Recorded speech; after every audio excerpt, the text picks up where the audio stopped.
Well, greetings and salutations, everybody. We are live. To put in the famous words of the UFC Grand Ring announcer, Bruce Buffer, thanks so much for joining us here, guys. I'm sorry about that we're starting late here. We were all ready to go. We had everything put together. I had Matt on the other line. Everything was looking good. I was on time. Yeah, Matt was on time. And then all of a sudden, out of nowhere, boom, everything kind of blows up and we lose. Skype crashed. Skype crashed is what the problem was. But anyway, thank you guys. Hey, how you doing, guys? I want to say hello to everybody who's joining us in the chat board. Don't forget, guys, if you are listening to this or watching this on my Facebook page or anywhere else for that matter, you can jump into the Facebook page for FYC. Just come to facebook.com/FYC podcast. Click on the Ustream Live link in the sidebar, and you'll see the chat board below. Just open up the chat tab, and you can jump in and chat with us live. As you see, we've got the chat board open. We're going to be looking at that throughout the show as I try to get my stuff all set. And it's not going to get set. Whatever. We were having technical problems today, which is why you can't see most things here. So while we got that open, I want to say hello. I got to do a quick thing here. We're having massive problems. You know what the problem here is? I'll tell you what the problem is. The problem is I'm using this horrible, antiquated, awful operating system known as Windows. I hate Windows. I hate it so much. But I've got this, as I'm trying to open up something here and talk to you at the same time. I've got this, and where's my background? There it is. I'll open that up. There we go. I've got this video broadcasting software that I use to do this show. And unfortunately, it's only available on Windows. And, you know, Congressman is saying, John, why do you hate Windows? Because there's no reason not to hate Windows. It is from the bowel of hell. I hate this operating system so much. And, you know, I got off of, I left Windows 5 years ago when I first gave when the first white MacBook came out that had Intel processors on it. I gave it a shot, and I've never looked back. I've never looked back. Everything I own now is Apple except for my phone, which is a Galaxy S2. But everything else I own is Apple. I use a big juiced out MacBook. I've got a big juiced out iMac. I use everything Mac. But if I was going to use this particular software, which was expensive as hell, to do the broadcasting, I had to have Windows. So I put in a Windows partition on my iMac so I could run this crap.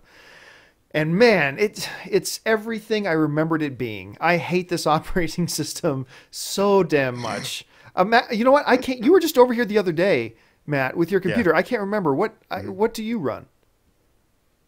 The Lion. That's what I got. Oh, so you've got a MacBook as well. Oh yeah. My God, I hate Windows so much. I hate Windows so much. So. I just want to be cool, man. I just want to be cool. I had to buy a Mac. I just want to be down with all the hip kids. So that's what I got. All right, listen, we got a bunch of things we need to talk about here. Not least of which is going to be the Phantom Menace, which I went to see the other day like a good little obedient abused kid that I am. We're going to talk about the box office and some movie news. This one is pretty damn interesting, though. Matt, it has been nearly 25 years. Wrap your head around that. It's been nearly... All right, I'll do my best. 25 years since Beetlejuice was out in theaters. Yeah. I believe it was 1988 is the year it came out. So we're like a year away from its 25th anniversary. Unbelievable. I just... It's so difficult to imagine. And, you know, I saw a clip of it on TV the other day. And, man... Gina Davis was a hottie, and Alec Baldwin looks so damn young. I mean, as a 30 Rock fan, I'm sure you can appreciate he looked about 25 years younger. Yeah, he looked about 25 years younger. But it's crazy to see how different that he looks. Anyway, interesting thing happened yesterday. They've been talking for a while, and Darren J. Seeley is saying on the chat board that Gina's still kind of hot, and actually I concur. They've been trying, If you can find her. if you can find her. Yeah. They've been saying for Yeah. a while now that they want to do a sequel or at least a reboot of it. And there've been a lot of talk for a very long time about sequel, reboot, what are they going to do? Warner Brothers wants to make another Beetlejuice movie. Tim Burton wants to make another Beetlejuice movie. Most overrated director in Hollywood today, by the way, Tim Burton. Little I shot. just want to throw that in there. No problem. And anyway, the guy who was brought on to kind of pen a script for it, Graham Smith. I'm forgetting his first name off the top of my head, but middle name Graham Smith.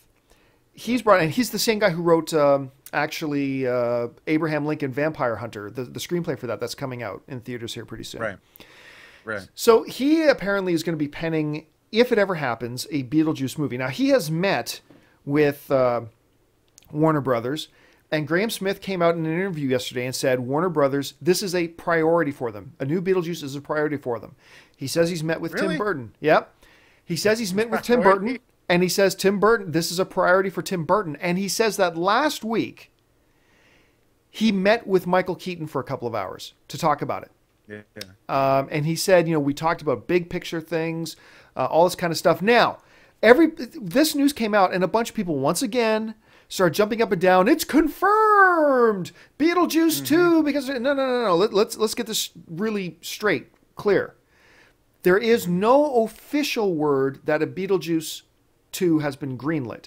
There's no official word that even if they do another Beetlejuice film, that it officially will be a sequel. Just that these are people talking. Warner Brothers wants to do it. Tim Burton wants to do it. Michael Keaton wants to do it. They've got a screenwriter ready to do it. But even he said he hasn't written a word yet. He says he's got 2 other movies he has to write first. So he's hoping that his third project down the line, after the first 2 he's got to do, will be Beetlejuice. Yeah. Nothing is official. So let's get that out of the way right now. Nothing is official.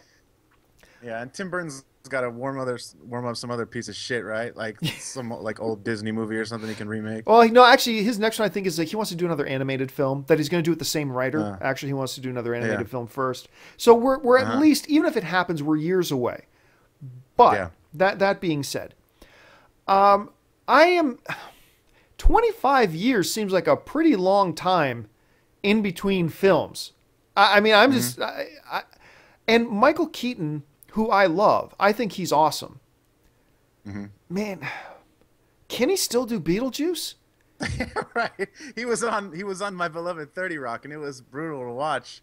How he looks now. He looks like Beetlejuice without makeup now. It's pretty crazy. But yeah, no, I would be up for more of a reboot of the cartoon series of Beetlejuice. Why they don't need to make another movie, right? I mean, that's good enough. We could just leave it as it is. Well, Or they could redo it and have Lucas do the effects new, like re-over all the effects. Well, they're gonna do it. I mean, they're gonna do another Beetlejuice. Oh, boy. I have no doubt. There's no official word, but I have no doubt they're gonna do it. But despite the fact that Graham Smith, the writer, is saying that when he went to Warner Brothers, he told them, I only want to do this if we're going to get Michael Keaton in, and if we get to do a sequel, that's great. But, and some websites, once again, jump up and down saying, well, then it's confirmed. No. Just because a writer says that doesn't mean anything. Yeah. I'd like to see Michael Keaton back as Beetlejuice. I've been wanting to see Michael back as Beetlejuice for 15 years. But he's 60 years old now. You're probably talking minimum 3 years away from another one, or maybe even getting started on another one. So you're probably looking at a 62, 63, 64-year-old Michael Keaton. And you know what? What that says, look, Hollywood right now is all about doing, I mean, there are exceptions, obviously, but right now, Hollywood, with these types of films, they're looking for franchises. They're looking for franchises they can do and franchises they can put together. That's what they want. And, I mean, if you're looking at a 63 or 64-year-old Michael Keaton, I'm just not sure that a studio is going to look at that and think, oh, well, we can run with this for 3 more films. We can run with this for 2 more films. Because you're talking about, 2 more films, you're talking about a commitment of 5, 6, 7 years. And now suddenly you're talking about getting close to a 70-year-old Michael Keaton. Yeah, like a 67-year-old Michael Keaton Yeah, warming over Beetlejuice. I just don't see them doing that. So, I mean, as Uh-huh. much as I would personally love to see a Michael Keaton as a Beetlejuice, Yeah. I mean, simply because the fact that they've got um, the studio is going to want to look at franchise potential and doing more than one Beetlejuice, something that they failed to jump on the bandwagon with before. I don't think they want to make that same mistake again. I think if they do a film like Beetlejuice, they'll want to do a Beetlejuice 2 and a Beetlejuice 3 and a Beetlejuice 4. And you Yeah. simply, I don't think you can do that with Michael Keaton.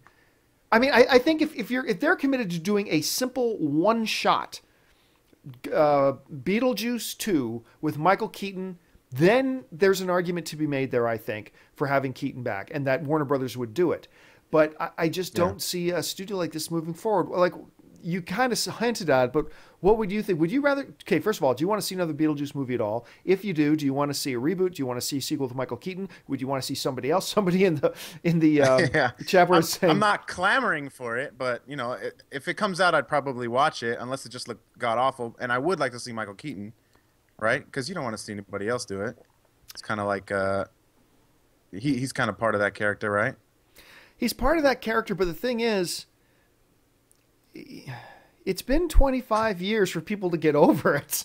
I mean, let's face Well, it. 25 years, people don't even know what Beetlejuice. They haven't even seen Beetlejuice, Well, that's what right? I'm saying. I That's think a big, lot of yeah. the audience that these guys would be aiming for right now with the Beetlejuice 2, if it were, weren't even alive when the first Yeah, Beetlejuice movie came out. So I yeah, don't know that you'll see the same kind of um, passionate reaction to don't change the actors because like a lot of these guys weren't even alive. I bet there's a yeah. lot of Well, why people. Go don't we ahead. just write a new movie? How about that? Just a new Right? I mean, Beetlejuice.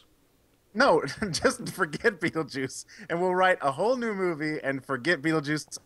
I mean, like, we'll just leave Beetlejuice alone, Well, I mean, there are new right? movies. There are new movies coming out every week. There's lots and lots of new Good, movies. good, and they're doing Um, a good job. a lot of people there are talking about Johnny Depp, Johnny Depp and Helena Bonham Carter. I mean, if it's going to be Yeah, Tim that would Burton, be inevitable. I mean, I think That it would be would be inevitable. I think Yeah, if you're talking I don't think Tim Burton knows how to wipe his ass without Johnny Depp.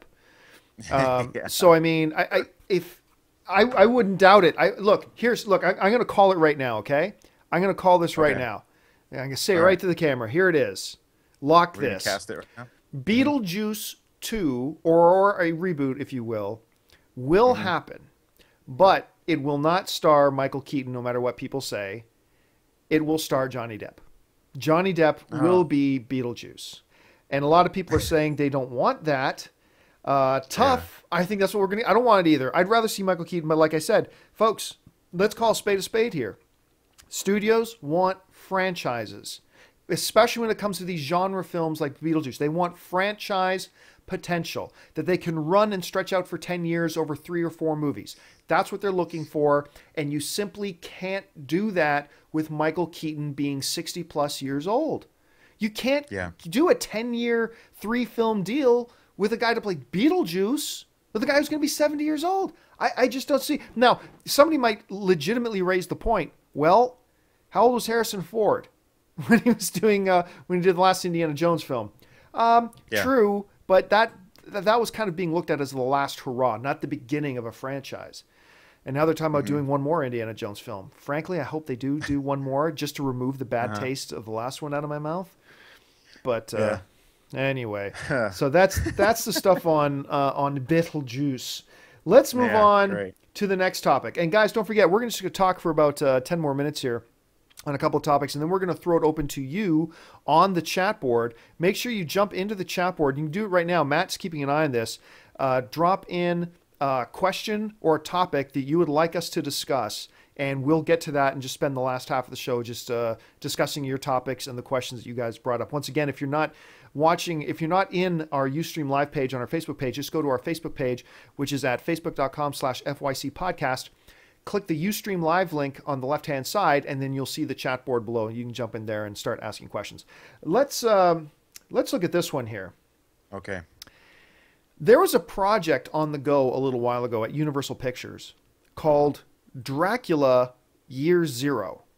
Hmm. Now, it was the way they described Dracula Year Zero was a look at the myth of Dracula combined with the historical stuff of Prince Vlad the Impaler, who went on to be, in mythology as Dracula, as a hero, a misunderstood hero, during a dark time of magic and war. Well, that project kind of died. Director Alex Proyas was on board to direct the film. That fell apart. Now, Alex Proyas is the guy who directed I, Robot. He directed the Nicolas Cage film Knowing, which I don't think was actually that. I thought Knowing was actually pretty good. And he also directed The Crow. And he was on board to direct Dracula the Year One, but he's long since been off. Also, the film was set. Yeah, it was actually set to star Sam Worthington, who's in Man on a Ledge right now. Is going to be in Wrath of the Titans, of course, known for Avatar. And one of the reasons why the last Terminator movie sucked so bad. So they've come out and said, okay, they've got a new director they're in talks with, who his name's eluding me right now because he's never done anything. He's done one short film. He directed a short film. Zombies and vampires. Do we need another vampire? Okay, first of all, this description of Dracula Year One sounds just like Bram Stoker's Dracula. Looking back at the mythology of Count Dracula as Prince Vlad the Impaler, kind of a tragic, heroic figure who, gets twisted. It sounds a lot like the description of that film to me. Obviously, I got a feeling they would want to go in a different direction with it. But do we really want, number one, another vampire movie right now? And on top of that, one that sounds so similar to Bram Stoker's Dracula? What's your first reaction when you hear about something like this, Matt? Yeah, well, it would be a refreshing take on like a not vampire fall in love or vampires run a bar in Louisiana or something. Great point. It has been a while since we've seen a vampire movie without sparkling skin. Yes. Okay. Yeah. But you're aside from refreshing, you like this idea? Sure. Why not? I'm all for that kind of stuff. That's fine. See, like this is a better like. It does sound like Bram Stoker's Dracula, but like I'm fine with it. Original, like a semi-original story. That's fine. Good. Let's go. Using a character that's been around for a long time, but let's go. Go. DJ no Cincy. More Beetlejuice remakes. DJ Cincy in the chat bar saying Aliens versus Dracula. Sure. Buzzman is correctly bringing up Daybreakers was a very interesting vampire film that wasn't bad. But Dracula versus Aliens, I love that. I think that'd be awesome. Yeah. Greenlit. That goes. Man, I don't know. I just get the feeling that they abandoned this thing for the right reasons. Yeah. Universal you're probably right there. Yeah. And now you've lost the most credible thing about it, which was the director. So Alex is gone. And now you're talking about bringing on a first-time director. Okay. Gary Shore? Is that what you're talking? Is that what his name is? Sounds right. Yeah. Who directed like one short film.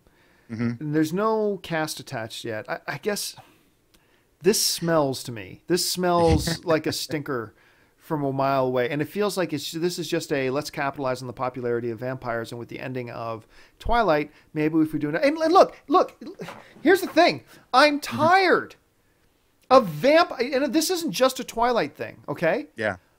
I'm tired of hero vampires, of romantic vampires. Every freaking thing now with vampires, except for the remake of Fright Night, thankfully, but every freaking thing now with vampires, whether it's on television with those stupid Vampire Diary bullshit, or the True Blood crap, or the movies that are being done, all this stuff, the vampires are just misunderstood heroes. What the hell ever happened to the day of vampires being the king of the badass baddies? That they were the ultimate monster. They were the terror in the night. They were the things you do not want to mess with. Darkwing Duck is the terror in the night. Darkwing Duck. Vampires were the bomb when it came to movie monsters. And now everybody, DJ Cincy, once again, bring up a very, very good film. The last film I saw that had really awesome vampires.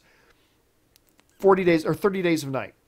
Yeah, that was good. That was a really good vampire film, I thought. You know what? I think you convinced me on that one. Like, we could just leave it alone. I've gone from like, oh, okay, I'll have a little bit of interest in that, and then you're like, yeah, we've seen a lot of that, and I go, yeah, you're right. All right, that's fine. I'm fine without But you it. know what? Yeah, I would have been. you're right. I think you're right. Usually I'll be like, I don't know, John, but this time I'm like, okay, you're I right. think I would have been on your side with this, Matt, if Yeah. had they said if everything in the description was exactly the same, but they took out the hero part. If they just said, looking at the mythology of Dracula with the historical, what we know of Vlad the Impaler, and it was going to be dark and badass, and he's this monster and whatever, I'm in. But really, another one with a vampire once again is just a misunderstood hero. I'm over that. I'm so over that. Yeah, no So look, and maybe it's awesome, and I hope it'll be awesome. I like Universal Studios. I think they do some really cool stuff. I just, this one smells. Yeah. This one smells to me, but Yeah, you're right. You're right, John. You win. hey, don't forget, guys, we got like 2 more quick topics to cover here. Make sure you throw your questions and your topics or interesting things you'd like us to bring up in the chat board. Matt's keeping an eye on that. Let's talk quickly about this before I get to the Phantom Menace.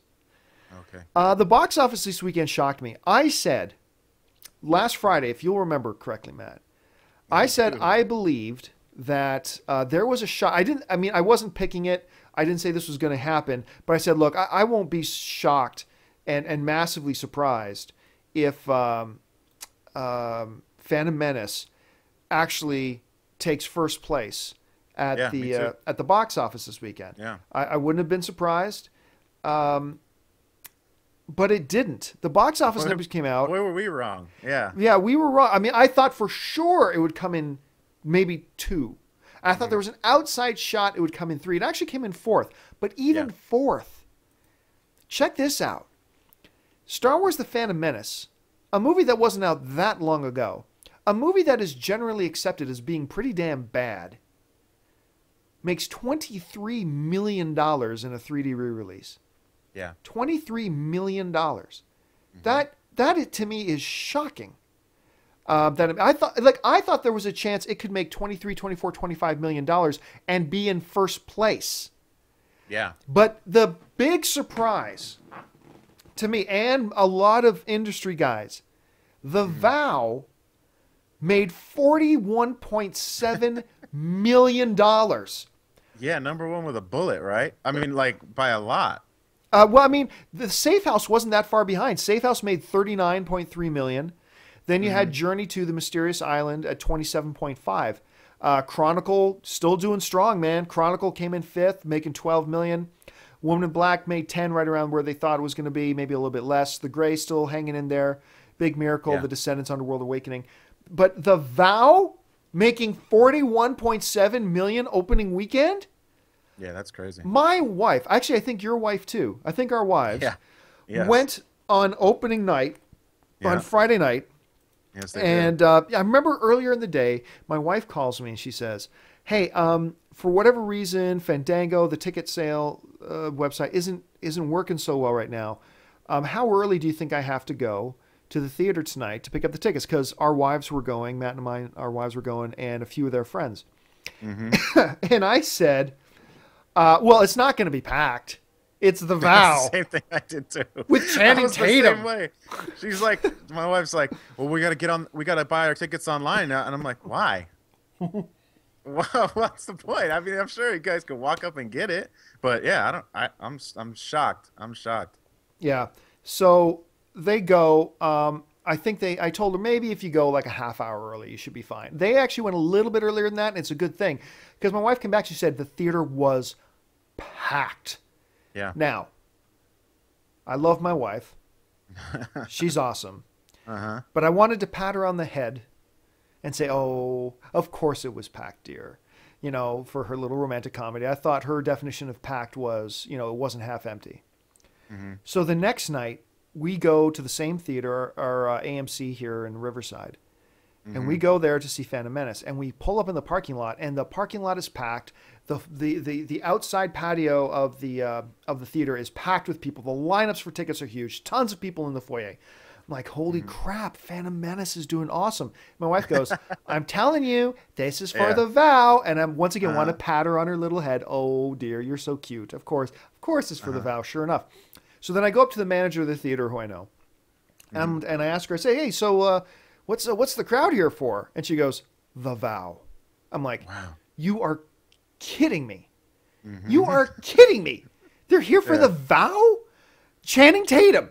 They're here for Channing Tatum. Or maybe it's the whole, my wife had an interesting theory. She said it's the whole, you have no idea, my wife said to me, you have no idea how much chicks, she said this to me a long time ago. This wasn't recent, but she said how much women love The Notebook. That's just a part of their thing. And my wife hadn't seen The Notebook until recently. And maybe this whole The Vow thing is a women connecting the dots of Rachel McAdams' The Notebook, love story, here we go. And maybe that was it. And sure enough, I mean, man, when I looked at the lines of people, it was women, women, women, women. And any boyfriends that had any interest in getting laid that night. That's what those lineups were. Crazy. Absolutely crazy. Yeah, I'm stunned. Well, that's what started my wife, like The Notebook. And then ever since The Notebook, Rachel McAdams is everything she's out, we see. All that stuff. But so yeah, that doesn't surprise me that there are people to see it, but I wouldn't even have guessed it would have been sold out. That's crazy. Yeah, I mean, again, look at those numbers. And Safe House did very, very well. Like if you had told me last week Safe House was going to make $39 million, it's like, oh, automatic, that's first place. Automatic, that's first place. But big weekend at the box office, actually, in total. I mean, with a 41 million isn't a huge number for a number one film, like if you're talking summertime, but for this time of year, 41, 39, 27, 23 in the top four, that is a big weekend at the box office. Yeah. So anyway, let's move on from that. Talk a little bit. The Notebook is solid, though. They're saying that in the chat room, don't trash The Notebook. The Notebook is solid. Oh, no. I'm not trashing The Notebook at all. No. Yeah. I would never be so foolish as to trash The Notebook. Yeah. But let's move on and talk about another little topic here that I'm going to bring up right now, actually. I went to the theater to watch Phantom Menace. Yes, you did. In 3D because I'm dumb. Look, I don't know why I went to go see this in the theater again. I don't like the movie. It's been a long time since I've seen it, but I don't like the movie and I hate 3D. So why did I go? Well, because I worship at the altar of Star Wars. I mean, I'm actually, hold on a second, which way do I got to turn here? I mean, I've got I worship at the altar of Star Wars. I'm such a Star Wars freak. And so it's like, you know what? Okay, I'm going to go and watch it again. And who knows, maybe, sometimes your mind tricks itself into thinking over time. You think something, oh, I really liked it. And then a long time passes since you saw it last. And your head starts to trick you into thinking you liked it more than you really did. And I thought maybe the opposite is true. Maybe I dislike the Phantom Menace, but maybe it's been so long since I've seen it. Maybe there's a little part of me that's like, my head's just convincing me how much I disliked it. And really, if I go see it again, I won't dislike it that much. So I go to see the Phantom Menace with my wife. You loved it. No. Okay. No. Once again, the pod race blows my mind. Yeah. Visually, the sound design of the pod race, brilliant scene. I love the pod race. The lightsaber battles with Darth Maul, awesome. I don't know how many times my wife looked at me with this really angry look on her face. That whole, why did you drag me to this kind of look on her face. That the movie is worse than I remembered. Phantom Menace is worse than I remembered. You have this. You have Liam Neeson playing a Jedi Knight. How can you fuck that up? I just don't get it. But I'm watching this, and I'm watching all the stuff with Jar Jar. Look, it's not just an urban exaggeration about how bad Jar Jar is. That's not just a saying. It is one of the most legendarily awful squat on your face and shit in your mouth moments in film history. This character is so bad. So bad. I found myself getting, once again, I remember the feeling I had watching, what was the name of the animated Star Wars film that was out like 2 years ago? Clone Wars? Clone Wars. The film version one, not the Clone Wars TV series, which is actually pretty good. But I Yeah. remember this feeling I had of pure anger and rage watching that Clone Wars animated film. And after I watched that anime film is when I came out of the theater and I wrote an article that night called that basically I declared my love of Star Wars done and gone. Oh. Aside from the original trilogy, those will always be cherished to me in my heart as the best films ever made. But after that, I said, I'm done. I am done with Star Wars. This is so bad. This is just so bad. Yeah. It was hard wrapping my head around it. It just felt like a joke.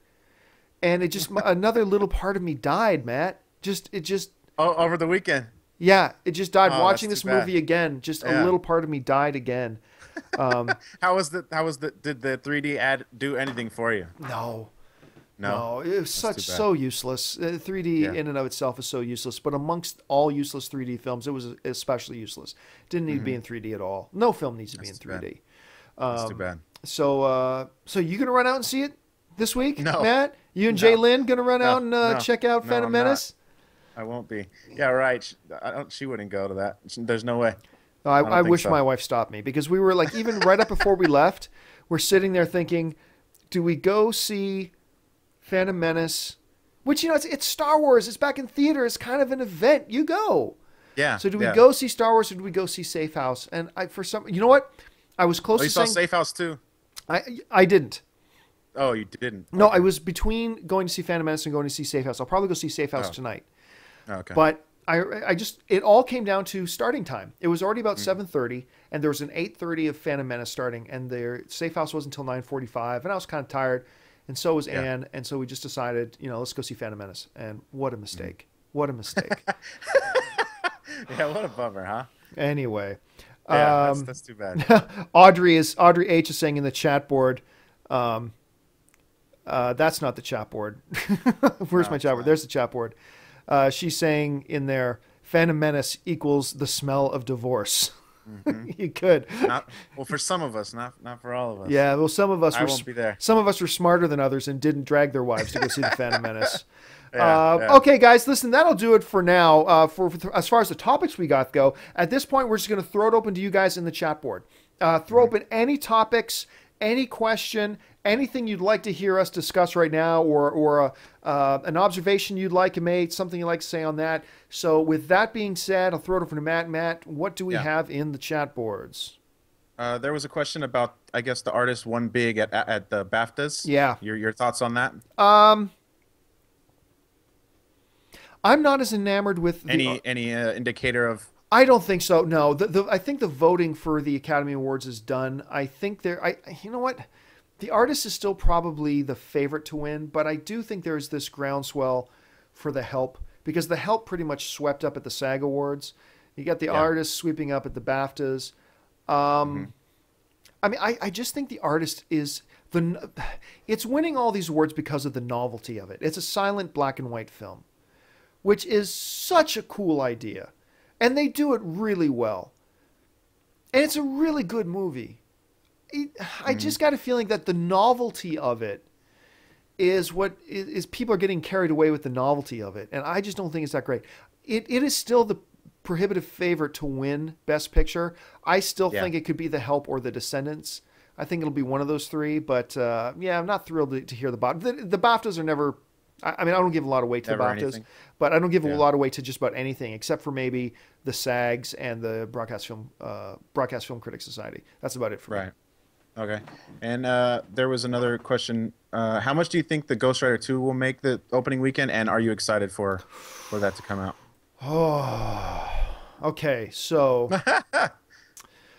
you have to take anything I say about Ghost Rider 2 with a grain of salt. Because I'm biased. Two friends of mine wrote and directed Ghost Rider 2. Actually, the guys who were responsible for me meeting my wife.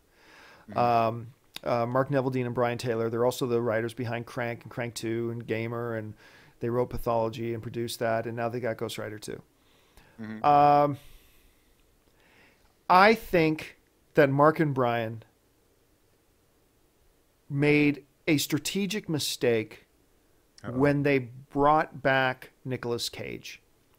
When they first came on for Ghost Rider 2, Nicolas Cage was not attached, and they wrote the script if memory serving me correctly, and I hope I'm not giving anything away here, they wrote the script without Nicolas Cage in mind. They just wrote it as a reboot. And then I think at some point it became a possibility that it could be a sequel, and they could get Nicolas Cage back. Nicolas Cage has shown in his career that he can be one of the best in the world. But he's also showed in the past 5 years that he's just kind of mailing it in and cashing the checks. Except for... He needs that money, right? I mean, he's got a lot of debt. Yeah, a lot of tax problems, a lot of debt. And now, of course, except for Kick-Ass. He, as Big Daddy in Kick-Ass, I would have given him an Oscar nomination. I thought he was awesome in that. Good. Really good. I think it was a mistake to bring him back. Not because I don't think he wasn't going to do well. Maybe he does great. But because there's this huge stigma attached to Nicolas Cage right now that people just... I don't think people want to go see Nicolas Cage movies. And I think that's a shame. I mean, remember, this is the same guy who did Adaptation. He's the same guy who did Leaving Las Vegas. He's the same guy who did all these other films that got him Academy Award wins and Academy Award nominations. This is the same guy from The Rock. This is the same guy from Moonstruck. This is that same guy. Yeah. But, I mean, his name is kind of a pariah right now. Really. And so how much money will it make opening weekend? Will it be The Vow? Let's put it this way. Let's do this. Let's play a little over-under here, Matt. Okay. I'll set the line $35 million opening weekend. Over or under? Over. You think it's going to make more than $35 million opening weekend? Sure. Which is this coming weekend. I will... Oh, it's coming out this weekend? Yeah, coming out this Friday. Oh, okay. That may be a bad sign if I didn't even know it was coming out. I'm like, yeah, so in 3 months when it comes out, yeah, so I think over. I'm going to take the under. Okay. I'm going to take the under. And it hurt. I hope it's great. I still haven't seen it. I was supposed to go to a screening last week. I couldn't go. I'm supposed to go to a family and friends screening on the Sony lot for it, but I can't because I'm going to be in Arizona for a John Carter of Mars thing. So I'm not even going to see it until after the opening weekend. I'm not going to get a chance to see it, but I think it's going to be the under on $35 million. Anyway, what else we got? Yeah. What is your favorite Leonardo DiCaprio film? I'm going to have to go with The Departed. I think The Departed is just such a genius movie, but DiCaprio's been in so many good ones. I thought The Aviator was awesome. Probably it's Gangs of New York or Catch Me If You Can, right? Oh, I wouldn't put Gangs of New York in my top 3 favorite DiCaprio ones. Daniel Day-Lewis was so great in that, but I thought there were some problems. Yeah, maybe that's partially why I'm... But Catch Me If You Can, The Aviator. But for me, it's The Departed. For me, that is... not only do I think it's his best film, I think it's his best performance, too. The Departed? Yep. Okay. All right. What do you think the best movie of this year has been so far? Oh, damn. This is Chronicle, 21 Jump Street or something. That's what the... Well, you can't say 21 Jump Street because although I've seen it, it hasn't come out. So that doesn't count. Okay. I'll have to say the best film of the year so far, only being like February 13th. Right. Yeah. Is Chronicle. I just think it's one of those. It's such a special little movie. It's not going to end up in the top 5 of the year, but I suspect it'll end up being one of the top 10 best films of the year by the time everything's said and done.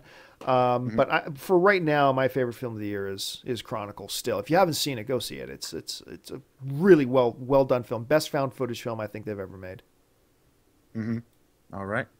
And hear about this one. What do you think the best picture and worst picture are? I'm assuming from last year?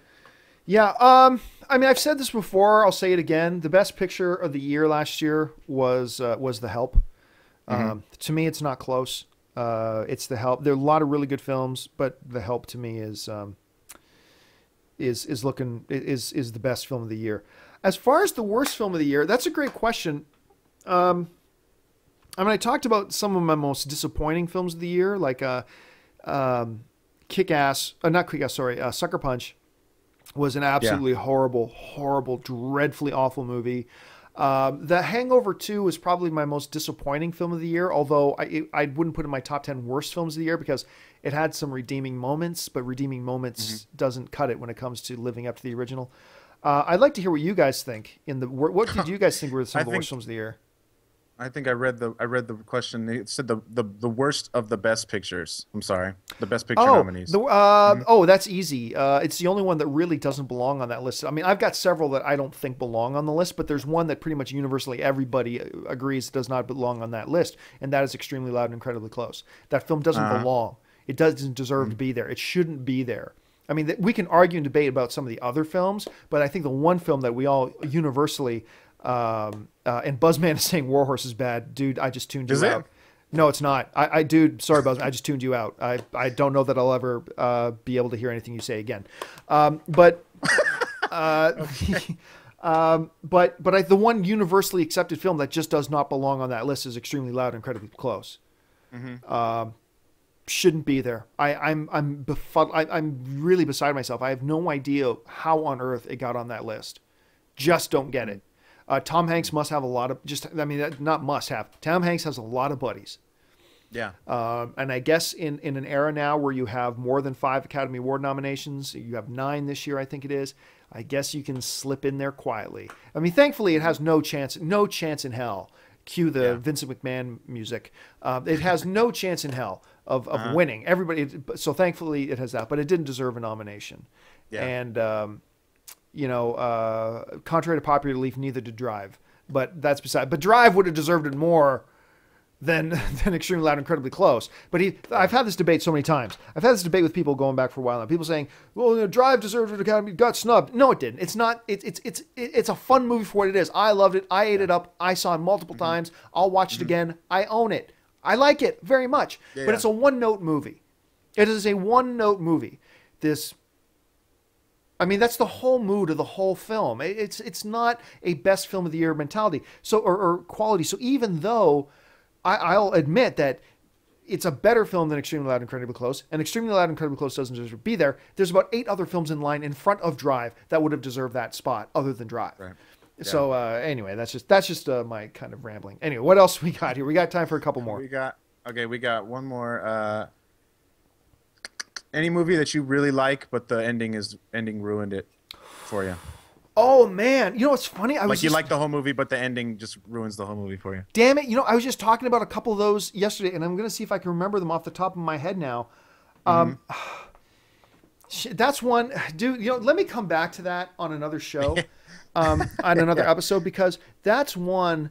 That is a great question. I think that's a great topic. You know what, Matt? Let's make our entire topic tomorrow. Great movies with bad endings.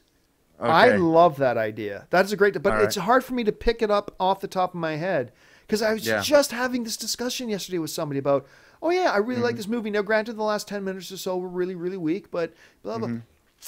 Damn it. Hancock. They're saying in the chat, Hancock. Yeah, Hancock, but that was more than just like the last 5 minutes. I mean, that was like the whole third act. I thought the whole third. Well, you're right. Which is too bad because the first 2 acts of Hancock I really liked. I thought were quite good, Yeah. Okay, but yes, tomorrow. Let's make it our mission tomorrow, folks. You heard it here. Tomorrow we are going to talk about, we're going to make an entire 25-minute topic of films we really liked that blew it with the ending. And we want you to come back tomorrow with your lists too, to list them off in the chat board. So let's plan for that. So with that being said, let's take one more question. Okay. There's one more question. Do you think a James Cameron directed Mass Effect movie would be amazing? No. James Cameron is one of those names that everybody says, oh, James Cameron should do this. Oh, James Cameron should do that. And saying, oh, if James Cameron did this, it would be amazing. I don't think a Mass Effect movie would work. I think Mass Effect is an amazing game, but it is like 99.9999999% of all video games. They're built for gameplay. They're not built for narrative. You may like the narrative in a game, but the reality is when you really sit down with it, you have about 10 minutes of narrative. And that there's not movie material there. The one exception, I'd say 2.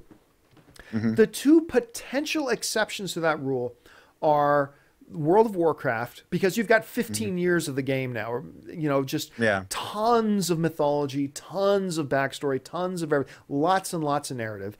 And another one that has potential, I think, is maybe BioShock. There's a really interesting concept there that I think you could make something and a lot of narrative. But most of these games, for the most part, I'll say all video games just are not built for narrative. That's not what they're built for. They're built for great gameplay with some story to add to the gameplay. The primary purpose of games is not narrative, is not story. The story and narratives are there just to enhance gameplay, because gameplay is and should be the primary focus of the games. And so people play these games and they think, oh, then this will make a great movie. And it's really, no. You know, I've had this argument 1,000 times, Matt, where people say, oh, well, the studio didn't care about X video game movie, or else it would have been awesome. Really? Really? Because you can't say that 20 times in a row. It's not the studios. It's not that the studios don't care. The studios care. Trust me. They want to make that money. They don't want to make $30 million on a Hitman movie. They want to make $130 million on the Hitman movie. They care. Right. If you're somebody who says, oh, the studio doesn't care, you simply don't know what you're talking about. You just, you don't know what you're talking about. You say, oh, the studio didn't care. Trust me. When they're putting up $40 million to make a movie, they want to make $240 million. They care. The problem is that they run into over and over and over again is twofold. Number one, they listen to the stupid fanboys, I of which am one. They listen to us stupid fanboys and thinking, we got to do it the way the fanboys want it made. Really? Really? Because the last time I checked, I don't know a lot of fanboys that are successful filmmakers. Maybe you should keep your own counsel on what would make a good movie. But they want to keep it as true as they can to please the fanboys. But the problem is, in keeping it as true as you can, you keep falling back to a video game that doesn't have enough narrative to make a 15-minute short film. And so so eventually what happens is they have to create a narrative. They have to create their own thing around it, and it leaves all these pouty fanboys, me being one of them, going, they didn't stick to the game. Well, because the game would have been an infomercial. The game, if they just took the game and made it a movie, you would have had a 10-minute game or a 10-minute movie that would have been an infomercial.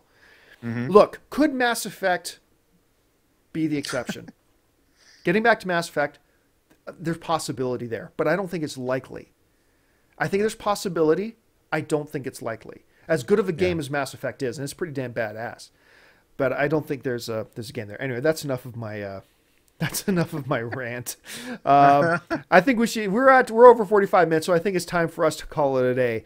Listen, folks, thanks so much for joining us. We really appreciate you guys being here. Make sure you spread the word about it. Don't forget, you can download this about an hour or two after we go off the air here. You're going to be able to download this in YouTube format from either my Facebook page or, I don't know, Matt will probably throw it up on his Facebook page, or you can grab it right here from facebook.com/FYC podcast. Grab it here. And, of course, don't forget to subscribe to it. We'll have the subscription links right in the description. Like once I put up this YouTube video, you'll see in the description how you can subscribe to these videos either on YouTube or through an RSS podcast feeder.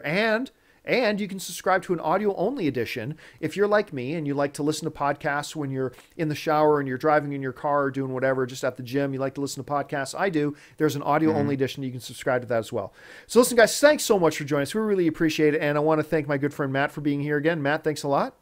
No problem, sir. Thank you again to all you guys. Don't forget, we will be back again tomorrow for the good movies that got ruined by their endings edition here on For Your Consideration. Thanks a lot for joining us, guys. My name's John Campea. Until next time, bye-bye.